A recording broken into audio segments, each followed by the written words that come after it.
Máximo Garcia shows me a text message from a drug mule with a crucial clue about his missing grandnephew. Búsquelo por el arroyo del Coyote.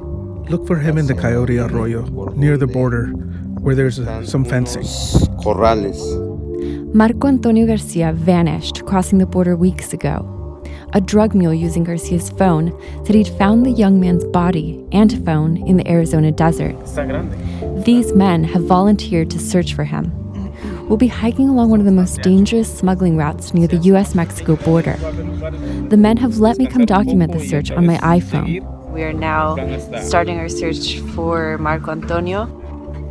We drive into the desert. If we find him, it's bad news for me. If we don't find him, it's bad news either way. The volunteers prepare their gear for hours of walking in 100-degree heat. They stock up on water and ice. They call themselves Águilas del Desierto, eagles of the desert. Roque, Raúl, José, Rubén. They're plumbers, farmers, construction workers. Most are immigrants who live in San Diego.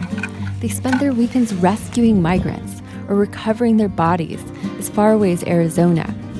So their families will stop having uncertainty about where is my loved one, what happened to my loved one, to give them that peace.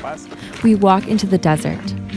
Some of the men stay with the cars to rescue us if necessary. President Eli Ortiz reminds us not to lose sight of each other, for safety. Recuerden, todo tiempo se tienen que mirar, okay? Along the Coyote Arroyo, the earth is unusually fertile for a desert. It's one of the most transited border routes precisely because there's so much vegetation for cover. But that means it's also impossible to follow Ortiz's mandate to keep an eye on each other. There's people to my left, inside of the brush, and to my right. Signs of migrants are everywhere. Tossed Red Bulls, backpacks, dolls. So here's a toy. And drug mule shoes with carpet strips on the bottom to cover tracks. These are all over the place. Most prevalent are these black gallon jugs, which smugglers sell as a sort of supernatural, strength-inducing water. I'm following a volunteer named Jose Hennis. He says it's hard to spot bodies in this area because of all the foliage. Dying migrants often crawl beneath trees seeking shade. And it makes it difficult for us to find them because they kind of blend in, especially after a body has been decomposing. Hennis is a Navy veteran and a licensed EMT whose parents brought him to the U.S. from Mexico illegally when he was 2 years old. This GoPro video from a previous search shows him treating a dehydrated migrant. I feel American, but at the same time, I have my roots from Mexico, so I try to help out as much as I can. The heat is oppressive, even through the trees. There are snakes and scorpions and cattle skeletons, even shredded female underwear. We keep losing each other. We repeatedly have to stop and regroup, finding each other by blowing whistles. We have to make it out before sunset, when smugglers inhabit this terrain.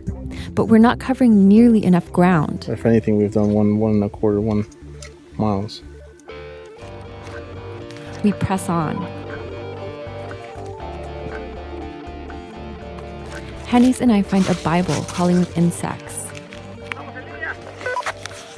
I wonder if the person who dropped it made it out of this desert alive. Hundreds of people die crossing the border each year from things like dehydration or hypothermia. In Arizona alone, the death count is astounding. Official figures exclude the countless bodies that are never found. Ev Mead of the Transborder Institute says border deaths since the 1990s range as high as 10,000. This is a large number of people. This is the kind of number we talk about when we talk about an armed conflict or a war. He says the deaths are linked to U.S. border fence construction. Border crossing deaths were almost unheard of until the U.S. built long stretches of border fence in the 90s. Today, about 700 miles of the 2,000-mile border are fenced, mostly around cities. This has forced migrants onto remote, dangerous routes through the desert, with its extreme temperatures. President-elect Donald Trump has vowed to expand current fencing along the border. We're going to build a wall. Mead says Trump's wall could increase migrant deaths. Already, people are rushing to cross the border before Trump's term begins. Some are dying on the way. Refugees are replacing economic migrants. They're increasingly desperate, undeterred by risks, Meade says.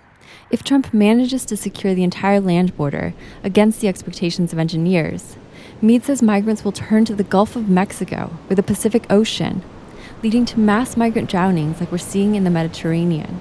We just really haven't had a serious policy discussion or a public discussion about the humanitarian consequences of the building of the wall. Back in the desert, we pass barbed wire fencing. Could it be the fencing referred to in the text message? Suddenly, someone finds something. You want to come up? I scramble up a hill, following Henny's. Might be him, but we don't know. First, I see the skull. A few meters away are the legs, clothed in pants. The body has been torn apart by coyotes or some other animal. Henny says the body looks like it's been decomposing for about a month. Marco Antonio disappeared a month ago.